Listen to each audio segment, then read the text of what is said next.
ほんの数年後、あなたが日常的に仕事で使っている AI が、1970年代に作られた日本の送電網を物理的に限界へと追いやり破壊してしまうかもしれない。今日は、そんな少し衝撃的な予測から始めたいと思います。まさに2026年問題の革新ですね。これは決して SF 映画のプロットなんかじゃなくて、今私たちの足元で進行している物理的な現実なんです。そうなんですよ。今回の徹底解説では、ある投資情報資料をソースとして取り上げて深掘りしていきます。テーマは、2026年の電力不足と送電網、それから蓄電池投資についてです。はい。インフラの老朽化とか電力不足って聞くと、どうしても社会のネガティブな課題に聞こえがちですよね。そうですね。なんか暗いニュースというか。でも資料を深く読み込んでいくと、これが単なる危機ではなくて、巨大な資本が動く投資のトリガーであることが見えてくるんです。投資のトリガーですね。今日は専門用語が飛び交うこのインフラ投資の世界の裏側で、一体なぜ、どのようなメカニズムでお金が動こうとしているのか、その構造を、ここを少し紐解いてみましょうという感じで解剖していきたいと思います。多くの方が AI の進化をソフトウェアの革命として捉えていると思うんです。はい、チャット GPT とか目に見えるアプリの変化ですよね。そうです。でも実は同時に重厚長大なハードウェアとインフラの革命でもあるんですよ。その視点の転換ができるかどうかでこの資料の読み方は全く変わってきます。なるほど。では早速その物理的な現実から深掘りしていきましょう。資料によると、2023年から2024年にかけて生成 AI が爆発的に普及した裏でデータセンターの電力消費量が跳ね上がっています。はい、ものすごい勢いですね。2023年時点で世界の電力消費の約 2% だったものが2030年には 10% を超えるという試算が出ています。でもここで素朴な疑問なんですが、何でしょうか。私たちが普段使っているクラウドサービスとか従来の検索エンジンと比べてなぜ生成 AI はそこまで異常な量の電力を爆食するんですか？ただのテキストデータですよね。非常に良いポイントです。従来の検索エンジンは言ってみれば図書館から既存の本を探して持ってくるだけの作業だったんです。なるほど。検索してあるものを表示するだけ。それなら電力はそこまでかかりません。でも生成 AI がやっていることは膨大なデータをもとにその場で新しい本を出筆するような計算処理なんです。つまり単なるデータの引き出しではなくて生成そのものにものすごい負荷がかかるわけですね。その通りです。そのためには数万個の GPU を並列稼働させる必要があって、尋常ではない熱を発します。熱ですか。はい。そしてその熱を冷ますための巨大な冷却システムにもさらに膨大な電力が投入されるんです。なるほど。計算するための電力と冷やすための電力ですか。そうなんです。計算そのものとシステムを熱暴走から守るための物理的なエネルギーという二重の電力需要が発生しているんですよ。だから消費量が数年で5倍というなんか凄まじい計算になるんですね。そしてそれが日本の2026年問題に直結してくると。まさにそこが重要です。資料によれば日本特有の課題として高度経済成長期に作られた送電網の老朽化が限界を迎えつつあると。それが2026年あたりにさっきの AI による需給逼迫と重なるという予測が立てられています。はい、非常に危険なタイミングですね。でも巨大なテック企業なら自分たちでデータセンターの横に専用のメガソーラーとか発電所を作ればいいんじゃないですか。なぜそれが私たちが使う公共の送電網の危機につながるんでしょうか。確かにテック企業は再生可能エネルギーの調達に動いています。でも太陽光や風力って天候次第で発電量が乱高下しますよね。曇ったり夜になったら発電しませんもんね。AI のデータセンターは24時間365日1ミリ秒たりとも電力を途切れさせるわけにはいかないんです。止まったらシステムダウンしちゃいますからね。結局のところ常に安定したベースロード電源を供給して足りない分を瞬時に融通するためには国家の大動脈である公共の送電網に依存せざるを得ないんですよ。なるほど。つまりどんなに最新鋭の超高速新幹線、つまり AI ですよね。これを走らせようとしてもそれを支える線路自体が数十年前に敷かれた錆だらけの状態だということですよね。まさにその例えの通りです。ここで非常に興味深いのは経済産業省や資源エネルギー庁の審議会資料なんかでも指摘されている通り、そのインフラの耐用年数が一斉に限界を迎えるのがまさに今から数年後のタイミングだということです。国は今後、稲よなしにこのインフラ整備へ数兆円規模の公的投資を拡大せざるを得ない、かなり切羽詰まった状況ですね。だからこそ、これが投資のトリガーになるんです。インフラが崩壊すれば経済活動が止まってしまう。だから国は絶対に予算をつけてでも直さなければならないわけですね。そうです。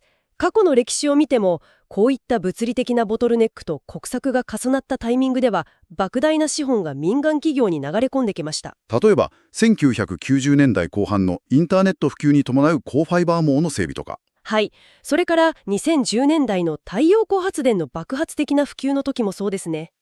インフラ需要が爆発する局面では、関連する民間企業の株価が大きく動くという歴史的法則があります。社会のインフラが根本から書き換えられるフェーズでは、システムを構築する部材メーカーとかプラットフォーマーに巨大な特需が生まれるんですね。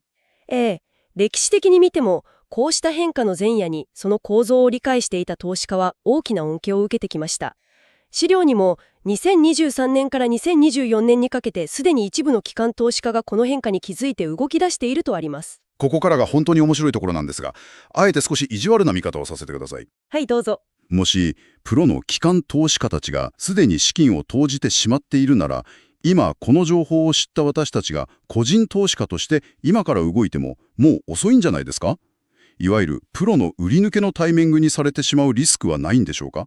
投資家としてその懐疑的な視点は非常に重要ですね。確かに AI 電力需要というテーマに飛びついた短期的な投機資金はすでに一度市場を動かしました。やっぱりそうですよね。でもそれをより大きな視点で捉え直してみましょう。ここで区別すべきなのは、市場の期待先行による株価の初期反応と実際の設備投資が生み出す長期的な企業収益の成長なんです。つまり、ニュースで騒がれた初期のバブル的な動きと、実際に工事が始まって企業にお金が入ってくるフェーズは別物だと。本格的なインフラ整備の目標は2024年から2030年に向けて設定されています。電線を張り替え、巨大な施設を建て、システムを社会に実装していく企業の本当の収益拡大は、これから何年もかけて決算に反映されていくんです。なるほど。日常のニュースで電力不足が騒がれる前に、この投資のトリガーという概念を持っておくことのアドバンテージですね。だからこそ、表面的なテーマ株としてではなく、このインフラ更新のエコシステムがどのように回っていくのかを理解することが、長期投資の優位性になるんです。エコシステム。だから資料では、この電力インフラ投資を3層構造として徹底解剖しているんですね。これは単に電力会社の株を買いましょうみたいな単純な話じゃないと。そうですね。インフラがどのように近代化されていくかのロードマップそのものです。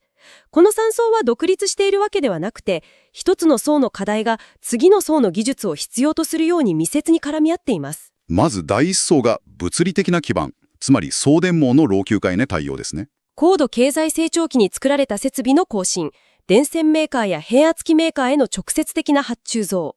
はい。でも、さっきの話にもあったように、ただ電線を太くして物理的なキャパシティを広げるだけでは問題は解決しません。突発的な電力需要の波は吸収できないからですね。そうなんです。だからこそそのバッファー、緩衝材として第2層の技術が必要になるんです。それが系統用蓄電池、つまり国策としての大型バッテリー設備の設置ですね。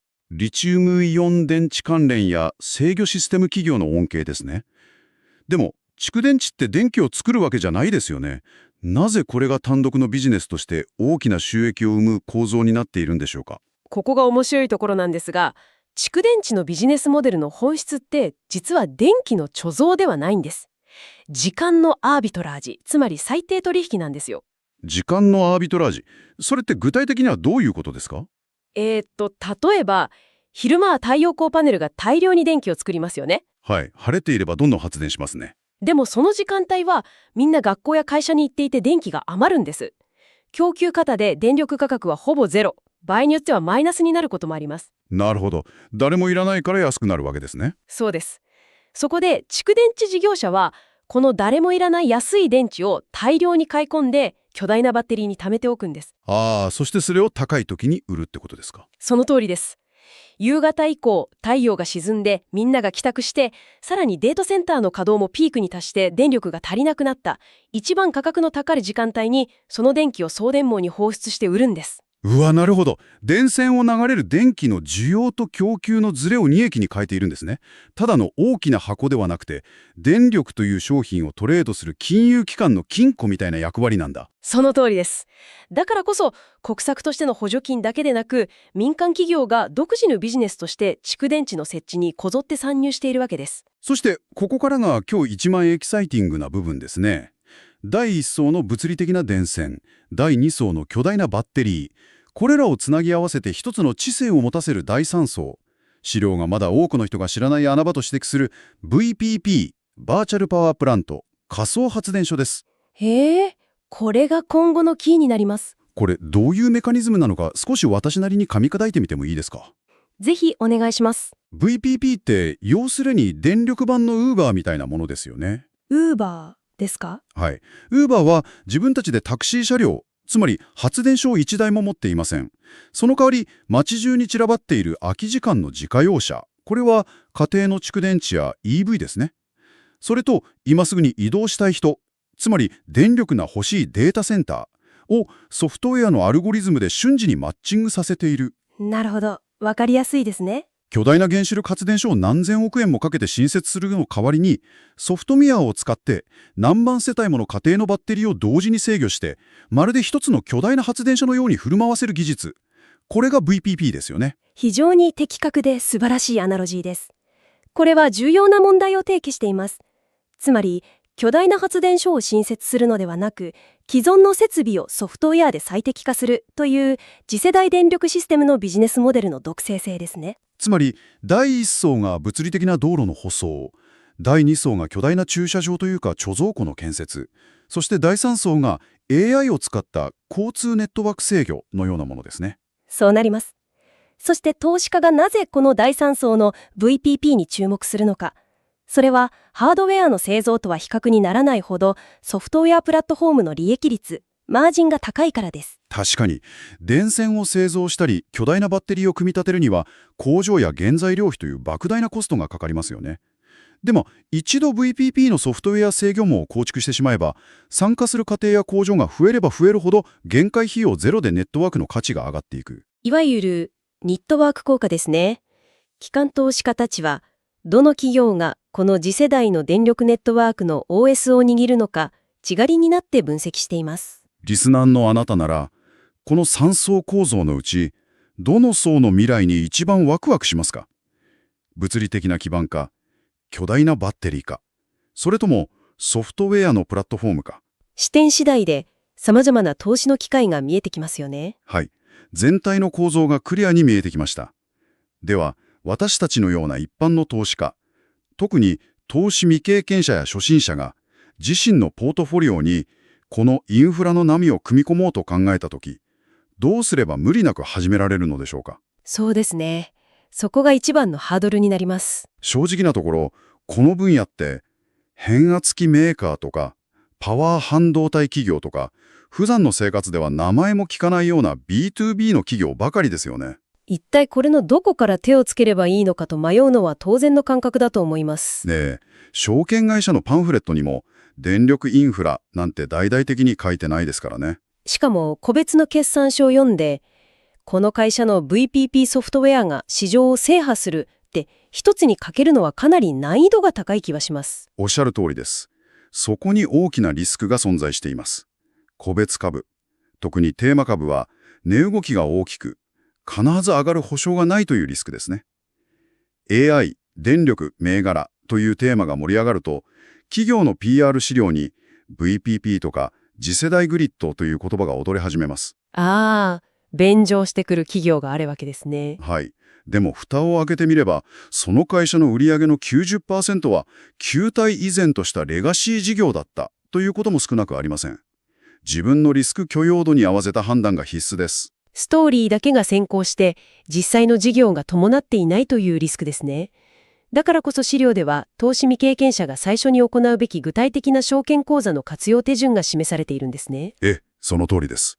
例えば SBI 証券のテーマキラーとか楽天証券のテーマ検索機能を使うと、検索窓に蓄電池とか電線、パワー半導体といったキーワードを入れるだけで関連銘柄がリストアップされる。これすごく便利な機能ですよね。非常に実用的です。一つの企業に全額をかけるのではなく、そういうテーマのバスケットに投資して、セクター全体の波を取りに行くアプローチですね。さらに、個別株が怖い初心者向けには、電力やエネルギーセクター全体に投資できる ETF、つまり上場投資信託という選択肢も提示されています。新NISAの成長投資枠を活用すれば、利益を非課税にできる賢い戦略になりますね。はい。